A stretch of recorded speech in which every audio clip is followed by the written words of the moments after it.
আমার মনে হয় স্বরাষ্ট্রমন্ত্রী আইনের ব্যাখ্যা না দিয়ে সারা দেশে কোথায় কোথায় সন্ত্রাসীরা রয়েছে সেই সকল সন্ত্রাসীদের তালিকা করে তাদেরকে বিচারের ব্যবস্থা করা দরকার। আমার রাস্তায় না রাস্তা প্রধান হতে হবে। আমরা নতুন বাংলাদেশ আবার প্রতারণার রাজনীতি দেখতে চাই না। কারা 94 সালে মাগুরা নির্বাচন আয়োজন করেছিল, ইলেকশনের পর দিন এক নারী অভিযোগ করেছেন ওনাকে ধর্ষণ করা হয়েছে শুধুমাত্র শাপলাগুড়িতে ভোট দেওয়ার কারণে। জেনজিরা বাদ করে সংবিধান আর চাই না। আমি এসেছি, ওনার বক্তব্য 6 মিনিট। মাননীয় স্পিকার, আমি বুঝতে পারছি না সময়গুলো কিভাবে বন্টন করা হয়। সরকার দলের হলো 8 মিনিট, বিরোধী দলের হলো 6 মিনিট। এভাবে তো কথা বলতে পারবো না। আপনারা যে জেনজির কথা বলেন, সেই জেনজির প্রতিনিধি হয়ে আমি সংসদে কথা বলতাম। আপনি যদি বলেন যে জেনজিরা কি চাই, আমি বলছি জেনজিরা বাদ করে সংবিধান আর চাই না। আপনি যদি বলেন জেনজিরা কি চাই, আমি বলতে এসেছি জেনজিরা এটাই চাই, স্বাধীনতার 30 বছর পরে জন্ম নিয়ে আমার মতো যারা সন্তানরা রয়েছে তারা এখানে ভোটাধিকার পাই নাই, তার জবাব চাই। আমরা তো স্বাধীন বাংলাদেশে জন্ম নিয়েছি মাননীয় স্পিকার। আমাদের কি ভুল ছিল? আমরা তো নতুন মানচিত্র পেয়েছি, আমরা তো নতুন পতাকা পেয়েছি, আমরা নতুন সীমানা পেয়েছি। আমাদের পূর্বপুরুষরা 1971 সালে রক্ত দিয়ে আমাদের জন্য একটি নিরাপদ বাংলাদেশ করতে চেয়েছেন, কিন্তু আমরা কি সেই নিরাপদ বাংলাদেশ পেয়েছি? আমরা কি সেই নতুন বাংলাদেশ পেয়েছি? 71-এ 30 লক্ষ মানুষ শহীদ হয়েছে, জীবন দিয়েছে তাদের পরবর্তী সন্তানরা যেন নিরাপদ বাংলাদেশে ভোটাধিকার পায়, যেন রক্ষী বাহিনী না হয়, যেন আবার দুর্ভিক্ষ না হয়। কিন্তু আমরা কি দেখেছি? আমরা দেখেছি বাংলাদেশে দুর্ভিক্ষ হয়েছে। 1973 সালে ভোট চুরি হয়েছে। আমি এই ইলেকশনে ভোট ডাকাতি দেখেছি। আমার ঘরে বড় হামলা করা হয়েছে। আমি কি এই ইলেকশনের জন্য নিজের রক্ত জড়িয়েছি? আমি আজকে স্বরাষ্ট্রমন্ত্রী আছেন, মাননীয় প্রধানমন্ত্রী আছেন, আমি এখানে প্রশ্ন করি, আমরা রক্ত জড়িয়েছি বলে আপনারা আজকে সংসদে প্রধানমন্ত্রী স্বরাষ্ট্রমন্ত্রী হয়েছেন? রক্ত জড়িয়ে গুলিবিদ্ধ হয়ে 3 দিনের মাথায় মাননীয় সংসদ সদস্য আপনার বক্তব্য অব্যাহত রাখুন। 144 ধারার মধ্যে আবার নিজে করে পা দিয়ে বের হয়ে গিয়ে সংবাদ সম্মেলন করে বলেছি আমার রাস্তায় নামু, রাস্তা প্রধান হতে হবে।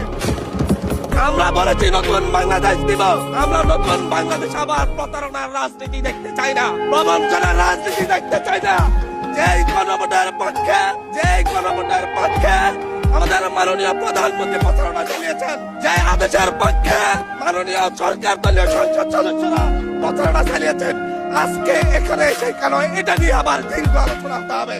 আমরা 90-এর গণঅভ্যুত্থানের কথা বলে যাই নাই, 3 জোটের রূপরেখা হয়েছে, বাংলাদেশ গণতান্ত্রিক ভাবে উত্তীর্ণ হবে কথা দেওয়া হয়েছিল।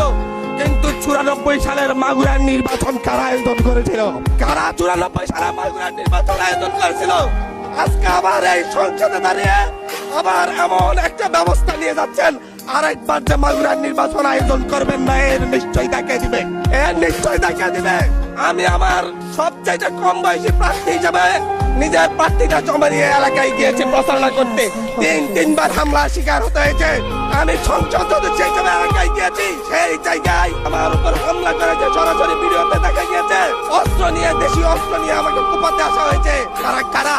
ওরা তো তারাই যাদের প্রত্যেকের হাতে বিএনপি দলীয় নেতা কর্মীদের রক্ত লেগে আছে, প্রাণ লেগে আছে। এই বিশ্বাসঘাতকতা মাননীয় স্পিকার, এই রাষ্ট্র আর সইবে না, আপনারাও সইতে পারবেন না। বিশ্বাসঘাতকতার মূল্য এই দেশে আবার দিতে হবে আপনাদেরকে। আপনারা যারা আপনাদের ভাইদের রক্ত জড়িয়েছে, খুন করেছে, খুনের মামলা আছে, তাদেরকে আবার পুনর্বাসিত করে আমাদেরকে খুন করার জন্য লেলিয়ে দিচ্ছেন। চট্টগ্রাম থেকে এক সাংগঠনিক নেতাকে পাঠিয়েছে অস্ত্র সহ আমাদের লক্ষ্যের উপর হামলা করতে। ভোটের দিন সকালবেলা থেকে প্রত্যেকটা ভোট কেন্দ্রে অস্ত্র দিয়ে মহড়া দিয়েছে। 30টা ভোট কেন্দ্রে এনসিপির প্রার্থী, বিএনপি 2 জন বিদ্রোহী প্রার্থী সহ কারো এজেন্টকে ঢুকতে দেওয়া হয় নাই। এটার জন্য কি আমরা আমাদের রক্ত জড়িয়েছি? মাননীয় স্পিকার, ইলেকশনের একদিন পরে আমাকে আর 1 মিনিট বাড়িয়ে দিবেন মাননীয় স্পিকার, 1টা মিনিট। মাননীয় স্পিকার, ইলেকশনের পর দিন এক নারী অভিযোগ করেছেন ওনাকে ধর্ষণ করা হয়েছে শুধুমাত্র শাপলাগুড়িতে ভোট দেওয়ার কারণে। 1 ঘন্টার মধ্যে ধন্যবাদ মাননীয় সংসদ। আচ্ছা ঠিক আছে, 1 মিনিটের মধ্যে সংক্ষিপ্ত শেষ করবেন। 1 মিনিট। সার্কেল এসপি 1 ঘন্টার মধ্যে বলেছে এই ধরনের কোনো ঘটনা ঘটে নাই। আজকে 42 দিন পার হয়েছে, এখনো ডিএনএ রিপোর্ট আসে নাই। মামলা নিতে 3 দিন দেরি হয়েছে। সিভিল সার্জন অফিস তদন্ত কমিটি করে দিয়েছে, তদন্ত কমিটির রিপোর্ট জমা দিয়েছে। ভুক্তভোগী নারী জানে না তার তদন্ত রিপোর্ট কি এসেছে। এই ভয়াবহ পরিবেশ তৈরি কারা করছে?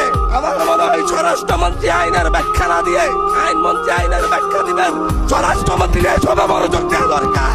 স্বরাষ্ট্রমন্ত্রীর মনোযোগ দেওয়া দরকার। সারা দেশে কোথায় কোথায় সন্ত্রাসীরা রয়েছে, সেই সকল সন্ত্রাসীদের তালিকা করে তাদেরকে বিচারের ব্যবস্থা করা দরকার। স্বরাষ্ট্রমন্ত্রীর উচিত ধন্যবাদ, মাননীয় সদস্য। নেতাকর্মীরা হত্যার শিকার হয়েছে, তাদের বিচারের ব্যবস্থা করা দরকার। ধন্যবাদ মাননীয় সদস্য।